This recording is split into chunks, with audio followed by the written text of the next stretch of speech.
afternoon. So, moving on my self-employed chats, if you like. So, Sunday afternoon here, not in painting gear, nicely in my civvies, as we'll call it. So, little Paramarefield Museum jumper that I got from a day out last year when I went there. Nice place if you want to go. Nice afternoon out. So today, nicely, kind of we're mid-January, aren't we? So dog walk, sort myself out for tomorrow. Back from Bosnia, so that's all good. And I'm inside my own home where I don't smoke, so you won't see the facts today.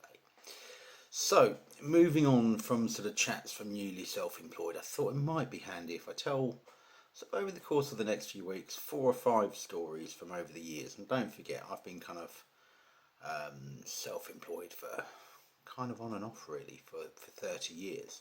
So got a few stories. Most of the time things go great because you have your processes in, but I'll tell you a couple of real horror stories once, and this is one that I've told before on a Facebook forum, but so I thought it might be handy to put it in a little video for people because it sort of backs up a lot of what I've been saying. And this one goes back got to be about 25 years, I would think, actually. This story is 25 years ago it happened.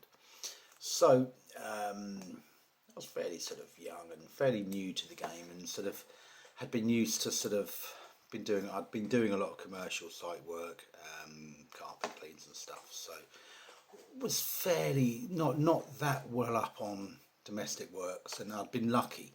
Domestic jobs I'd got had been fairly okay really, and fine. So this customer approached me. I'd gone round her house and done a carpet clean, which is my little side business, and I've done that for years. She was very happy, I was very careful. She'd had a new floor laid and was very paranoid about the floor, so I'd protected this floor. So I was coming down her stairs. She said, "Oh, I see from your card you do painting. I'd be interested in a quote for my hall stairs landing." Now this is a huge, great hall stairs and landing, and it was what you call an executive development on the outskirts of Ipswich. And the houses probably by that point were about 10 years old, so kind of getting up to needing a quote. So I said, "Yeah, of course, I'll be glad to give you a quote." So Julie gave her a quote. I can't actually remember how much I charged, but gave her a quote, and and she said, "Oh, I'd like to get the paint myself." And I said, "Well," and I remember clearly at the time I used to use a lot of Johnston's paint back then, and obviously paint has massively changed formulas and everything, so kind of, but it was the perfect paint for that particular job. And I said, "Well, I only use Johnston's paint." "Oh no, I'd like to get the paint myself." I said, "Well, okay, no trouble." And I was thinking to myself at the time, I remember thinking, well, that saves me the trip down there and getting it, and that's fine. I said, "Yeah, just mention my name, they'll give you my trade discount." Thought no more of it. Turned up at the job to start, and she'd been quite pleasant and nice up to that point, and very, yeah, fine. Turned up and she'd got Crown. She'd gone to Crown, which at the time in town was near Johnston's, and I was like, "Well, why have you got Crown?" She said, "Oh, it's just as good. They were very helpful." And I decided to get Crown paint. Now I had a helper with me at the time who helped me, and we opened up this tin of white for the ceiling and realised it had a pinkish tinge. And I'd never used Crown up until that point, never ever actually, ever. I'd always used Dulux or Johnston's, and at that point I was using the Johnston's because it was just a better product and easier for me to get hold of at the time. So my helper said, "Oh, this has got a pinkish tinge in it, this paint." So I sort of gave it a good stir, and it was very watery and not particularly good. I mean, she said, "Oh, no, they've said it'll be fine, just put 2 coats on, it'll be fine." So really that's the first thing I did wrong, was allowing the customer to buy the paint, which is what you just don't do. You just don't do that. You always get the paint yourself, because that's what they do. They go out and get something cheaper, they listen to a salesman and whatever. And at the time Crown would have been roughly 2/3 of the price of the Johnston's. I mean, now Crown has massively improved in quality, and I would actually use it, and I do rate some of the Crown stuff, but back then it wasn't the same. Companies and products changed. So that was the first thing.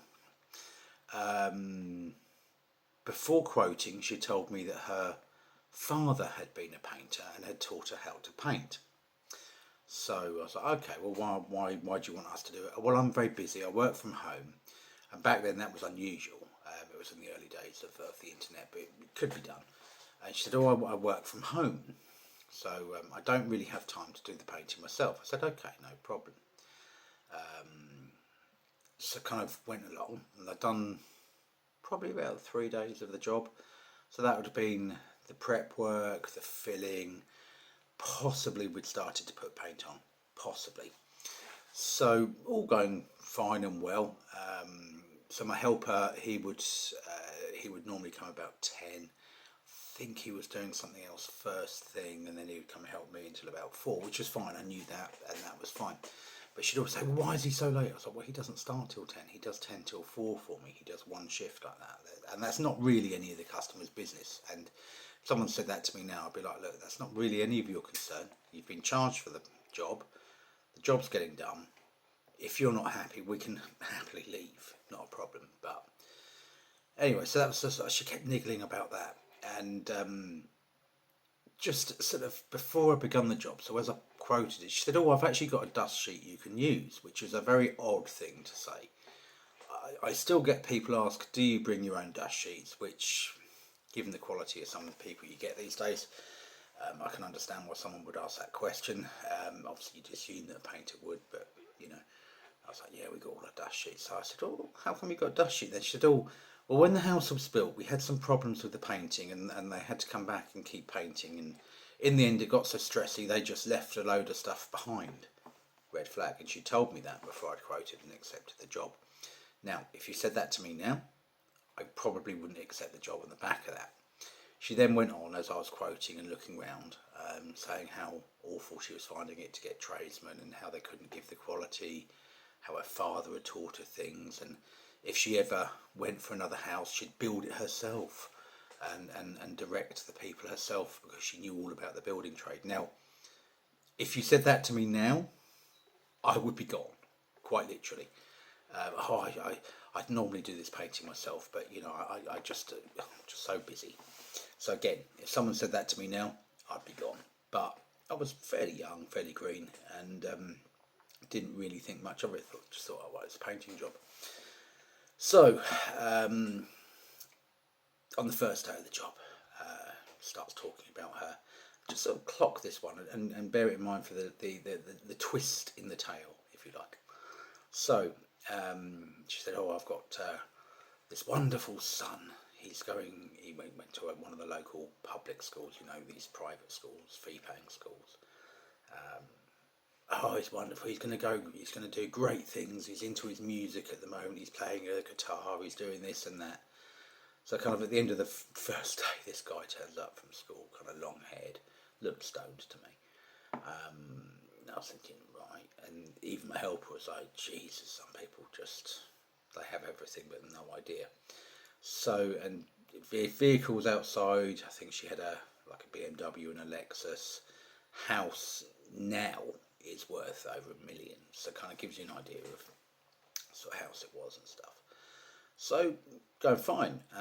Most painting jobs are fine, but obviously bearing in mind, up to this point now, as I'm telling you the story, I've already had several flags. One of which was, oh, I can do the job myself. Two of which is she wants to micromanage everything because she knows everything. Overly confident because her father taught her the painting, and it's a story I've heard before actually from women. My father taught me how to do this, so why aren't you doing it then? Why am I here? She'd be asking, and of course the other one I did was I allowed her to go and get the paint for us, which was of a lesser quality than we would have needed. So kind of everything in this job by this point is sort of set up to fail. Being honest, there's a customer with a bad attitude, customer providing their own paint, and a customer who just seems a bit very odd. So went through the job. She started to get quite difficult and quite picky, probably on the second day. Would ask things like, why isn't there a dust sheet over that? And it's like, well, because we're nowhere near that. We're not even anywhere near that particular section. We're moving the dust sheets around as we go because you said you don't want to be tripping over dust sheets. You're getting paranoid about that. So we're having to move them around as we go. And she'd say things like, "Oh, the vehicle on the drive, it's not leaking oil, is it?" It's like, no, it's not leaking oil. And of course, I suppose it could happen, and someone could have had a bad experience, but it was all of these sort of odd things, if that makes sense to you. So, and I remember another one, the smoking. So we all smoke, it's fine, but she said, "I can't abide smoking. I don't want smoking in my house." It's like, I'm not going to smoke in your house. I have no intention of smoking in your house, and no one's going to smoke in your house. And she sort of got there were some very strange behaviours that now, if that happened on day 1 and 2, I would just pack up and go. Because I've got that experience there. But some of you new guys, you might not have come across these sort of people, and they do prey on young, newly self-employed people. They really do. And of course, don't forget, this was in the days before Facebook had really taken off, before the internet had really taken off. Now, she already is. She's on all the nightmare customer forums and everything, and well known amongst the local tradesmen as being a nightmare, and people actually just won't go there. But back then there wasn't any of that. So it'd have been a case of finding out when you were buying paint or talking in a pub to somebody, which you don't really do you? So yeah. Anyway, went on. So come probably the 3rd day. So bearing in mind with painting, it's a case of you start. What goes on in the middle shouldn't matter to the customer at all, unless you're getting paint everywhere and there's dust and there's a problem. How you get to the end result is up to you. That's as simple as that. So I like to sometimes, when I go, I'll leave some filler proud. And back then again, you didn't have the quick dry filler, so I'd leave filler on, leave it proud, sand it down the next day, ready for painting, that kind of thing. So I went in on the 3rd day to a full mental health breakdown. Now, I would have spotted that now, and again, she wouldn't have got past the quote stage because I'd have just felt the vibes, but this was a full mental health breakdown. This was full on. So she walks me around the job, says, "I've got problems with this, this and this," and was sort of just very, very minor things. Like there was some, under one of the sills I'd filled because there was a problem with the wood, and the wood needed filling. Left it proud to sand down. A couple of bits on the walls I'd left proud to sand down. I think I primed previous fillers maybe, and sort of left that primed, ready to paint the next day. So I was kind of ready for a few bits the next day, and that's what I do. I come up with a production plan, you do it, you follow it through, you do it. And came up with all these sort of quite odd, just really odd things that just weren't good. So I sort of said, right, and then sort of, it's like, right, well, we're not finished with the job. You can't really come round and pick like this when my heart, well, I know how a thing should be prepped. You're not prepping it correctly. You're not doing this. You're not doing that. I was like, right, okay, well, shall I just crack on and just, look at it at the end? That might be better. Whereas now, if you did that to me now on the 3rd day, I'd be like, okay, if you're that unhappy, I'm gone. And I would have just packed up and gone. Anyway, so, and I remember it was in the days before you could get synthetic brushes, so it was pure bristle brushes. And I think, if I remember, we were using the Harris, which were lovely and soft and very nice. So cutting in, so I'd cut in and then sort of roll her off or lay off, and she suddenly from the bottom of the stairs screamed up, "You're overloading your brush, you're putting too much paint on the brush. You should be dipping in twice to do that. I've watched you closely and you've only dipped in once." Well, the Harris brush would hold a lot of paint, which was why I used it, because you only had to dip it once.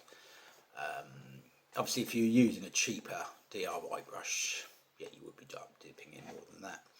So, got to the point where I've spoken to my husband, I won't say the name. He said, "Oh, you've got serious misgivings, haven't you? Very serious." She said, "Yes, I've got serious misgivings. I just want them gone." Like this. So I'm like, by this point my help was coming. And mobile phones were out back then, and you could send texts.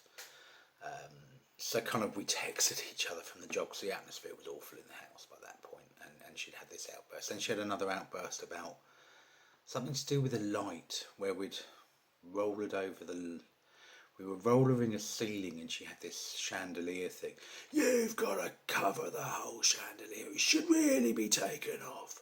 Can't you get up? I'm like, there's no need. We're just cutting around it and just quietly rollering, and it's not spattering. You haven't got to worry. So of course, I sort of said, look, I think I'm going to just finish, and we won't be back tomorrow, and I'll contact you. I'll pay you off at the end of the day and go. And in the end, she had a final outburst. I think it was about using the loo. I think it was it about using the loo? Possibly, or something like that. I don't want you here anymore. I've had enough. But really, really like a full breakdown. So I was like, okay. So, kind of back then, I didn't have that. Right now, I'd be gone. Like I said before, I'd be gone way before that. I've got my children coming back in 10 minutes. I need you out of here. It's like, well, we can't. We're going to be leaving half-rolled walls. We've got another hour and a half of the day to go. We need to pack up. I just want you gone. I'm calling my husband. I'm like, yeah, okay, call him. I'll chat to him. It's not a problem. But if you really... And in the end, it got to the point where I think she threw something.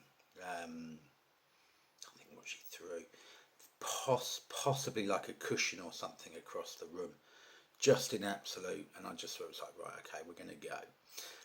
She then called her husband, floods of tears, put him on the phone. So I spoke, and then he was like, you need to go. I'm like, yeah, we are moving out, but I've got all my equipment. I want to just put outside and go. Oh, you'll have to come back later. I was like, no, I'm not going. I said, I'm taking my equipment first. I'm not, I don't want anything broken or anything. So it'll take me 10 minutes to put it all outside. And he was sort of getting, well, you need to go now, you need to go now, you don't know what she's like. I'm like, okay, well, no, I'm just going to put it all outside. I said, we can ring the police, I suppose. To put my wife back on, and she just immediately calmed down and shut herself in her little study room. So bearing in mind, there's been all these red flags, which I can see a mile off now, but some of you guys won't. So the first one was, can do it myself. The father had taught her how to paint. She had a lot of tradesmen who did a bad job supposedly previously. There'd been a tradesman before who'd left to get stuff behind on the job, very picky. It was all there. So Julie, we left, and I put the bill in. So I charged for the whole job. Actually, I put the invoice in, and let's pretend it was probably a 6-day job. So I charged for the 6 days. Got a letter back, very, very odd, and because in those days you didn't have emails, it was all letters, and sort of said saying something about wasn't happy, and some very, very odd comments, and so I kind of but paid half, which kind of covered me for a couple of my days, covered the labour I had to pay for my helper, and I was happy there. So kind of a real nightmare scenario where I hadn't followed all the things I've said before in my other discussions.